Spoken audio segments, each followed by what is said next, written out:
नमस्कार। Law legal India में आपका स्वागत है। अब आप शिखा अग्रवाल से समाचार सुनिए। दिल्ली कूच कर रहे सैकड़ों किसान गिरफ्तार, केंद्र ने जंतर मंतर पर लगाई धारा 144। किसान नेताओं ने कहा कि 10 मार्च को संयुक्त किसान मोर्चा और किसान मजदूर मोर्चा पंजाब सहित पूरे देश में रेलें रोकी जाएंगी। पंजाब में 22 जिलों में रेलें रोकी जाएंगी और देश के अलग अलग राज्यों में 60 से अधिक स्थानों पर रेलें रोकी जाएंगी। संघर्ष को और तेज करने के लिए हरियाणा के रोहतक में आज एक सर्वखाप पंचायत हुई। एडवोकेट अशोक बुलारा ने बताया कि सर्वखाप पंचायत ने किसान आंदोलन का संपूर्ण समर्थन करने का फैसला किया है और पंचायत ने सरकार को चेतावनी भी दी है कि यदि 10 दिनों के अंदर सरकार किसान संघर्ष का हल नहीं करती तो इसको और तेज किया जाएगा। इसीलिए ट्रेनों से जा रहे किसानों को रेलवे स्टेशनों पर पकड़ रही पुलिस। पेपर में नकल मामले में शिक्षा मंत्री ने लिया कड़ा संज्ञान।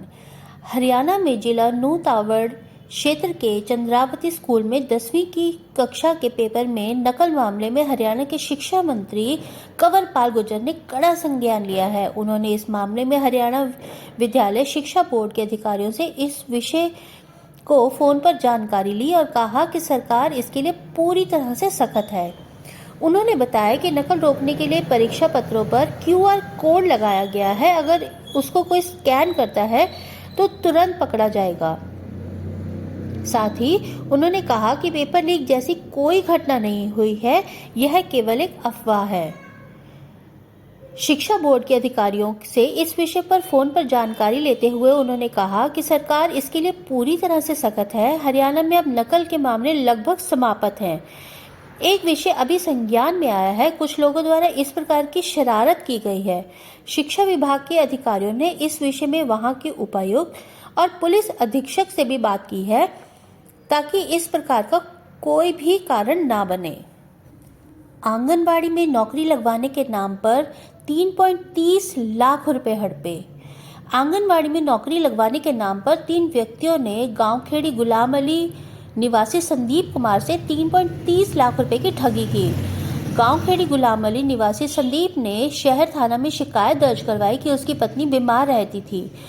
किसी ने उसे बताया कि कुलदीप सैनी चंदाना गेट पर यूनिक ज्योतिष केंद्र चलाता है। कुंडली दिखाने के लिए वह अपनी पत्नी को लेकर वहां गया तो कुलदीप ने कहा कि वह उसकी पत्नी को आंगनबाड़ी में नौकरी लगवा देगा।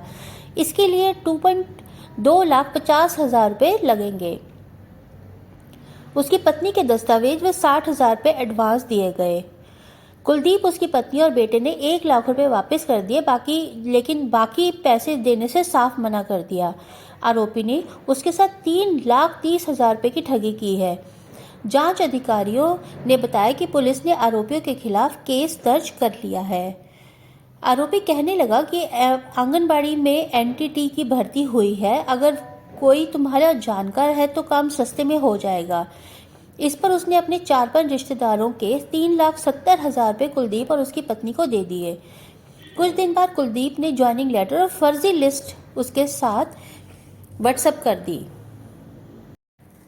लेक्चरर पत्नी को गोली मारकर फरार पति ने खुद खेत में किया सुसाइड। जनपद के एक गांव में राजकीय सीनियर सेकेंडरी स्कूल में जूनियर लेक्चरर के पद पर कार्यरत एक महिला कुसुम लता को उसके पति ने स्कूल छोड़ने के बहाने अपने साथ कार में ले जाकर गोली मार दी। कुसुम लता पर हमला करने के बाद आरोपी पति मनोज ने देर शाम गांव खेड़ी सहित खेतों में जाकर खुद को गोली मारकर सुसाइड कर लिया। कुसुम लता ने बताया कि करीब 4-5 साल पहले पति से अनबन रहने के कारण वह अपने बेटे सहित मायके चली गई थी। इसी वजह से पति उससे रंजिश रखने लगा था। करीब 1 साल पहले वह दोबारा पति के पास रहने शीतलपुरी कॉलोनी जींद आ गई थी।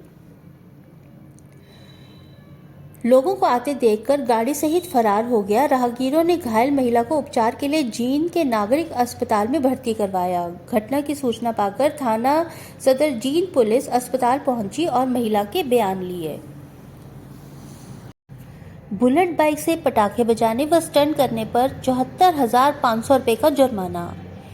कलायत में सड़कों पर बुलेट से पटाखे बजाना और मोटरसाइकिल से करतब दिखाना युवाओं को महंगा पड़ा।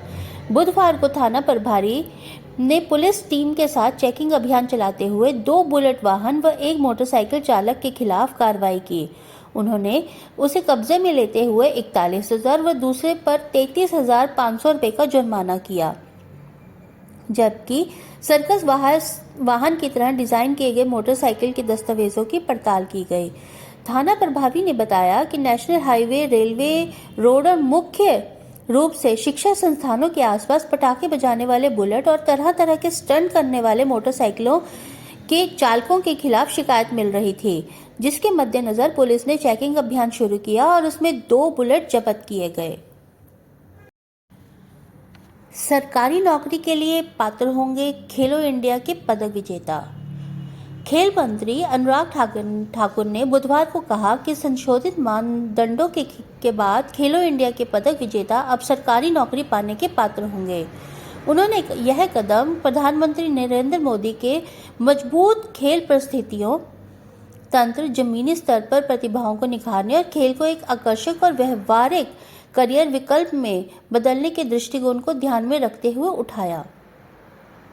उन्होंने कहा कि कार्मिक और प्रशिक्षण विभाग ने खेल मंत्रालय के परामर्श से सरकारी नौकरी चाहने वाले खिलाड़ियों के पात्रता मानदंडों का संशोधन किया है। अब सरकारी नौकरी पाने के पात्र रहेंगे। खेलो मंत्री इंडिया को पहली बार 2018 में आयोजन किया गया था।